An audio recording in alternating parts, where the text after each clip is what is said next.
Friends, welcome back to my channel. जैसे कि हम लोगों ने पहले वाले वीडियो में देखा था कि आखिर डीएनए किन किन रासायनिक संगठनों से मिलकर बना हुआ होता है ना। तो हम लोग अब देखते हैं डीएनए का मॉलिक्यूलर स्ट्रक्चर।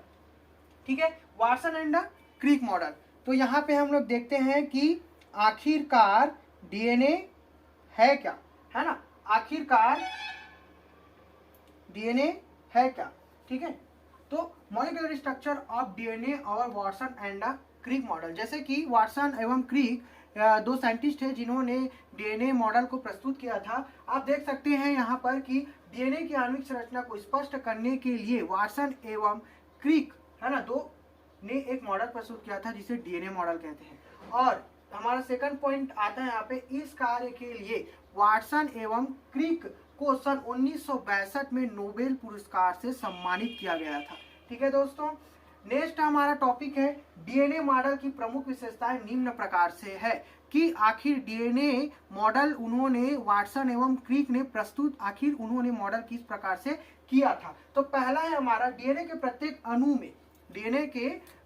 अणु में दो स्ट्रैंड्स होते हैं। ये आपका हो गया पहला स्ट्रैंड्स और ये हो गया आपका दूसरा स्ट्रैंड्स, है हो गया ना। ये हो गया आपका पहला और ये हो गया आपका सेकंड स्ट्रैंड, ठीक है, जो कि एक दूसरे के चारों ओर लिपटकर द्विकुंडली संरचना का निर्माण करते हैं। जैसे कि आप लोग देख सकते हैं कि ये एक दूसरे के चारों ओर लिपटकर द्विकुंडली संरचना का निर्माण कर रहे हैं। ठीक है दोस्तों, हम लोग इसे आगे डायग्राम के माध्यम से देखेंगे। नेक्स्ट हमारा पॉइंट है, प्रत्येक डीएनए में पॉलीन्यूक्लियोटाइड्स की दो श्रृंखलाएं होती हैं। कितनी? प्रत्येक डीएनए में पॉलीन्यूक्लियोटाइड की दो श्रृंखलाएं होती है जो कि अशाखित होती है। ठीक है, 3 डीएनए की दोनों पॉलीन्यूक्लियोटाइड श्रृंखलाएं प्रति समांतर होती है। एक श्रृंखला का तीसरा सिरा दूसरी श्रृंखला के पांचवें सिरे के पास होता है। जैसे कि हम लोग इसे कहते हैं 3 डेज हो गया, ये 5 डेज हो गया, ये 5 डेज हो गया और ये 3 डेज हो गया। तो ये आप देख सकते हैं कि ये समांतर रेखा में उपस्थित है और ये दोनों एक दूसरे के संपूरक हैं और ये आपस में कुंडली संरचना का निर्माण करते हैं। हम लोग इसे मिटा देते हैं। नेक्स्ट हमारा टॉपिक है, यहाँ पे हम लोग नेक्स्ट अगर जाते हैं तो देखते हैं कि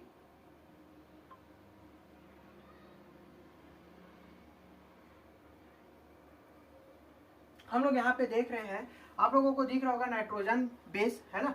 इसमें हम लोग ये देखते हैं कि डबल रिंग संरचना एडेनिन हो गया, है ना, डबल रिंग संरचना ग्वानिन हो गया, सिंगल रिंग संरचना का थायमिन और साइटोसिन हो गया। ठीक है, हम देखते हैं कि ये नाइट्रोजन क्षारक है, नाइट्रोजनी क्षारक है नाइट्रोजन बेस के ऊपर। ठीक है, अब देखते हैं कि एडेनिन हमेशा थायमिन के साथ अटैच होता है डबल बॉन्ड के साथ, ग्वानिन हमेशा साइटोसिन के साथ ट्रिपल बॉन्ड के साथ, फिर thymine adenine cytosine guanine, adenine, है ना, एडेनिन हमेशा थायमिन के साथ अटैच हो रहा है डबल बॉन्ड के साथ और ग्वानिन हमेशा साइटोसिन के साथ अटैच होता है ट्रिपल बॉन्ड के साथ, है ना। इसी प्रकार से आप देख सकते हो ये बेस पेयर रूल है। कौन सा रूल है? बेस पेयर रूल है। और ये आपस में इसी प्रकार से एक दूसरे से जुड़े होते हैं। ठीक है, ये हो गया आपका एडेनिन और ये हो गया आपका ग्वानिन रिंग संरचना। ठीक है, और ये डबल रिंग संरचना, ये एक सिंगल रिंग है और ये एक रिंग और है तो इसे डबल रिंग संरचना कहते हैं, है ना। और आप देख सकते हैं कि यहाँ पे थायमिन है और साइटोसिन है ना। तो हम लोग इस स्ट्रक्चर को प्यूरिन्स कहते हैं। ठीक है, जो डबल रिंग संरचना में प्रदर्शित होते हैं उसे प्यूरिन्स कहते हैं और जो सिंगल रिंग संरचना में उपस्थित होते हैं, प्रेजेंट होता है, उसे हम लोग बोलते हैं पायरिमिडीज। ठीक है, और आप लोग ध्यान से अगर नोटिस करोगे तो यहाँ पे वाई है। ठीक है, क्या है दोस्तों? वाई है। और थायमिन में भी आपका कौन सा स्ट्रक्चर है? वाई है। साइटोसिन में भी आपका क्या है? वाई है। तो इस माध्यम से आप लोग अच्छे से इस टॉपिक को समझ सकते हो कि सिंगल रिंग संरचना और नाम में क्या स्पष्ट रूप से आप लोगों को समझ में आ रहा है। ठीक है, नेक्स्ट आगे बढ़ते हैं हम, है ना। तो हमारा नेक्स्ट टॉपिक देख सकते हो आप लोग, नेक्स्ट जो आप पार्ट्स है उसमें Watson and Crick part. Next slide में हम लोग देखते हैं दोस्तों Watson and Crick model part 1। ठीक है, पार्ट 1 इसलिए है क्योंकि हम लोग इसको देखेंगे कि आखिर इसमें कौन कौन से रासायनिक पदार्थ यहाँ पे मिले हुए हैं। ठीक है, ये हो गया आपका डीएनए और यहाँ पे हम लोग देखते हैं डीऑक्सीराइबोज। आखिर उसे डीऑक्सीराइबोज कहते क्यों है? ठीक है, और ये हो गया क्यों कहते हैं? राइबोज है, राइबोज स्ट्रक्चर में ले लेते हैं। आप लोग ध्यान से अगर नोटिस कर रहे होगे तो यहाँ पे दिख रहा है आप लोगों को OH। यहाँ पे H, यहाँ से एक ऑक्सीजन रिमूव हो गया तो H हो, क्यों हो गया? क्योंकि हमारे यहाँ पे फास्फेट ग्रुप है, ठीक है। फास्फेट में आप लोगों को ऑक्सीजन दिख रहा होगा और यही फास्फेट और हाइड्रोजन, फास्फेट का ऑक्सीजन और डीऑक्सीराइबो शुगर का हाइड्रोजन आपस में जुड़कर एक दूसरे से अटैच होकर एक श्रृंखला का निर्माण करते हैं, ठीक है। अब जैसे कि आप लोग देख सकते हो कि शुगर फास्फेट है ना, बैकबोन का एक निर्माण हो चुका है और उसी बैकबोन में आप लोगों का नाइट्रोजिनस बेस जो है आपस में जुड़ जाते हैं नाइट्रोजन के माध्यम से, ठीक है। एक हो गया आपका ग्वानिन, एक हो गया एडेनिन, और ये दोनों आपस में एक दूसरे से कैसे जुड़ते होंगे, है ना। अब हम लोगों ने तो देख लिया कि ये दोनों आपस में जुड़ते हैं, है ना। तो हम लोग देखेंगे आगे नाइट्रोजिनस बेस इन डीएनए, आखिर ये आपस में अटैच कैसे होते होंगे, ठीक है। तो हम लोग यहाँ पे देख रहे हैं एडेनिन, थायमिन, ग्वानिन और साइटोसिन। तो आप लोग देखोगे कि डबल रिंग संरचना एडेनिन हो गया, सिंगल रिंग संरचना थायमिन हो गया, और ये हमेशा डबल बॉन्ड के साथ जुड़ रहे हैं। ये हो गया आपका डबल रिंग संरचना ग्वानिन, सिंगल रिंग संरचना साइटोसिन, ट्रिपल बॉन्ड के साथ अटैच हुआ, ठीक है। स्ट्रक्चर ऑफ डीएनए होता है कैसे, ठीक है। डीऑक्सीराइबो शुगर, नाइट्रोजिनस बेस हो गया आपका फास्फेट मॉलिक्यूल, क्या हुआ? न्यूक्लियोटाइड्स। क्या कहलाएगा पूरा फ्रेंड? न्यूक्लियोटाइड, ठीक है। नेक्स्ट हम लोग आगे बढ़ते हैं यहाँ पर, है ना। तो हम लोगों ने अभी एनिमेशन वीडियो के माध्यम से ये देखा कि आखिर डीएनए एक दूसरे से डीएनए में डीऑक्सीराइबो न्यूक्लिक एसिड आपस में जुड़े कैसे रहते हैं, अटैच कैसे रहते हैं ना। तो आगे बढ़ते हैं हम लोग नेक्स्ट स्लाइड में।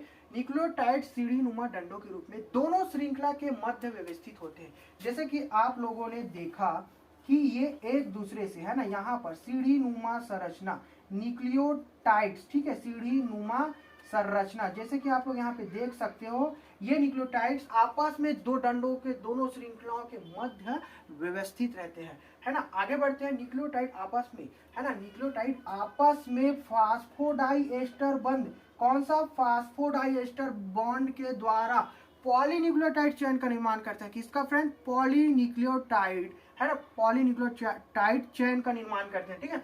अब देखिए आप लोग, एडेनिन एडेनिन हमेशा थायमिन टी के साथ डबल बॉन्ड के साथ युग्मन करता है, जुड़ता है आपस में, और जबकि ग्वानिन जी हमेशा ट्रिपल बॉन्ड साइटोसिन के साथ युग्मन करता है। किसके साथ? साइटोसिन के साथ युग्मन करता है। और यह युग्मन, ये जो आपस में एक दूसरे से जुड़े हुए हैं, है ना, ये आपका हाइड्रोजन बंध के द्वारा जुड़ा होता है। किसके द्वारा जुड़ा होता है? हाइड्रोजन बंध के द्वारा, ठीक है। मैं इसे मिटा देता हूं, इसके बाद हम लोग चलते हैं आगे नेक्स्ट स्लाइड में। ओके, तो जैसे कि हम लोगों ने देखा कि अगले वाले स्लाइड में कि आपस में लोग बॉन्ड कैसे रहते हैं, हमारा आता है नेक्स्ट स्लाइड में। प्रत्येक जीव या जाति, है ना, प्रत्येक जीव या जाति में न्यूक्लियोटाइड का एक निश्चित क्रम होता है। किसका? प्रत्येक जीव या जाति में न्यूक्लियोटाइड का एक निश्चित क्रम होता है। जैसे कि आप लोग आनुवंशिकता में जानते हो कि एक पीढ़ी से दूसरी पीढ़ी में, है ना, एक पीढ़ी से दूसरे पीढ़ी में ट्रांसफर होता है। किसका? जीन का, है ना। इसी कारण से फिर नेक्स्ट पॉइंट हमारा डीएनए की दोनों पॉलीन्यूक्लियोटाइड, है ना, डीएनए की दोनों पॉलीन्यूक्लियोटाइड श्रृंखला से बनी एक कुंडलिनी की लंबाई 34 एंगस्ट्रॉन होती है। कितनी? 34 एंगस्ट्रॉन। फिर हम लोग आगे देखेंगे, डीएनए की एक पूर्ण कुंडलिनी में कितनी? एक पूर्ण कुंडलिनी में कुल 10 न्यूक्लियोटाइड की श्रृंखला होती है। डीएनए की एक पूर्ण कुंडली में कितनी? 10, है ना। इसे हम लोग आगे अच्छे तरीके से पढ़ेंगे, ठीक है। दो न्यूक्लियोटाइड के बीच की दूरी 3.4 एंगस्ट्रॉन होती है। कितनी? दो न्यूक्लियोटाइड के बीच की दूरी कितनी होती है आपका? 3.4 एंगस्ट्रॉम होती है, ठीक है दोस्तों। इसे अच्छे से आगे ही स्लाइड में एनिमेशन के माध्यम से हम लोग देखेंगे, जिससे आप लोगों को अच्छे से समझ में आएगा। आप लोग वीडियो में लास्ट टाइम तक बने रहिए। देखते हैं पार्ट 2, है ना, Watson and the Crick model part 2। आप लोग लास्ट टाइम तक इसमें बने रहिए, वीडियो बहुत इंटरेस्टिंग बनेगा, है ना। टॉपिक हमारा बहुत इंटरेस्टिंग है, डीएनए, ठीक है। तो पार्ट 2 हम लोग स्टार्ट करते हैं। पार्ट 2 में देख रहे हो आप लोग डीएनए का स्ट्रक्चर, ठीक है। डीएनए का स्ट्रक्चर यहाँ पे हम लोग स्टार्ट कर रहे हैं। देखते हैं दोनों न्यूक्लियोटाइड बीच की संरचना कितनी है? 2 नैनोमीटर। कितनी है आपका? 2 नैनोमीटर, है ना। और ये हो गया आपका मेजर ग्रुप और ये हो गया आपका माइनर ग्रुप, ठीक है। अब देखते हैं हम लोग इन दोनों, है ना, एक कुंडली के बीच की लंबाई कितनी होगी? 3.4 नैनोमीटर, और कितनी संख्या में स्थापित है?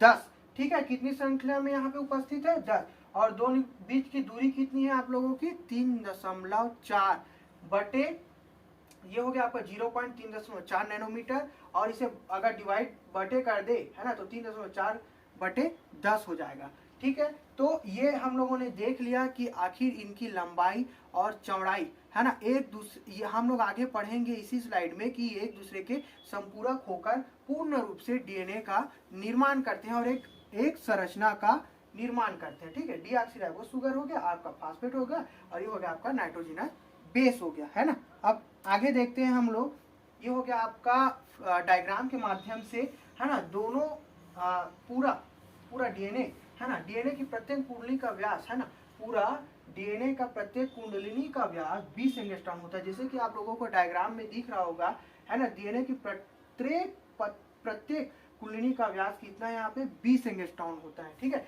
अब देखते हैं हमारा नेक्स्ट टॉपिक है डीएनए के दोनों श्रृंखला एक दूसरे के संपूरक है। जैसे कि आप लोगों ने डायग्राम में देख रहे होंगे कि डीएनए के प्रत्येक कुंडली एक दूसरे के संपूरक हैं यहाँ पे, और यहाँ पे आपका हो गया न्यूक्लियोटाइड्स है ना, जो कि हर एक संरचना में प्रेजेंट होती है, और ये फास्फोडाइएस्टर बंध के द्वारा आपस में जुड़े हुए होते हैं। ठीक है, अब यदि इसकी एक श्रृंखला में क्षारकों का क्रम, यदि इसकी एक श्रृंखला में क्षारकों का क्रम आप देख सकते हो, adenine, guanine, adenine, thymine, guanine, cytosine है, तो जाहिर सी बात है कि एडेनिन के साथ हमेशा थायमिन जुड़ेगा, ग्वानिन के साथ हमेशा साइटोसिन, एडेनिन के साथ थायमिन, थायमिन के साथ एडेनिन, ग्वानिन के साथ साइटोसिन, साइटोसिन के साथ ग्वानिन अटैच होगा। ठीक है, आप लोग डायग्राम में अच्छे से देख सकते हो कि बेस पेयर रूल हम लोगों ने पढ़ा है ना, दोनों एक कुंडली का व्यास लगभग कितना होता है आप लोगों का 34 एंगस्ट्रॉम पिच होता है ना। आप लोगों ने माइनर ग्रो देखा, मेजर ग्रो देखा यहाँ पर। ठीक है, हम लोग अब इसी को लेकर आगे बढ़ते हैं, और आगे इसी को लेकर हम आगे बढ़ेंगे डीएनए ही टॉपिक को, है ना, क्योंकि ये आपका बीएससी सेकंड ईयर, आपका BSc first year, BSc final year, है ना, आपका 11th और 12th 10th, आप किसी बायो के किसी भी क्लास में रहो, डीएनए पढ़ना आपके लिए अति आवश्यक है आगे चैप्टर्स को समझने के लिए। ठीक है, तो बेसिक आपका स्ट्रांग होना चाहिए ताकि आपको अब आगे बड़े बड़े जो चैप्टर्स है वो अच्छे से समझ में आए। तो आप इसी तरह से हमारे वीडियो में बने रहिए, हमारे चैनल में बने रहिए, और लास्ट एंड तक हर एक वीडियोस को देखिए ताकि आपको अच्छे से समझ में आ सके। थैंक यू, और हमारे चैनल थैंक यू इतनी देर तक हमें देखने के लिए और हमारे साथ बने रहने के लिए, है ना। हम आगे नेक्स्ट टॉपिक पे बात करेंगे, है ना। उससे पहले मैं ये कहना चाहता हूँ कि आप लोग हमारे चैनल को सब्सक्राइब कीजिए, लाइक कीजिए और शेयर कीजिए, ताकि हम इसी तरह से नए नए इंटरेस्टिंग वीडियो बना सके और आप सभी की हेल्प कर सके, है ना। हम नेक्स्ट टॉपिक में हम लोग देखेंगे अनुवांशिकता, है ना, हेरिडिटी के ऊपर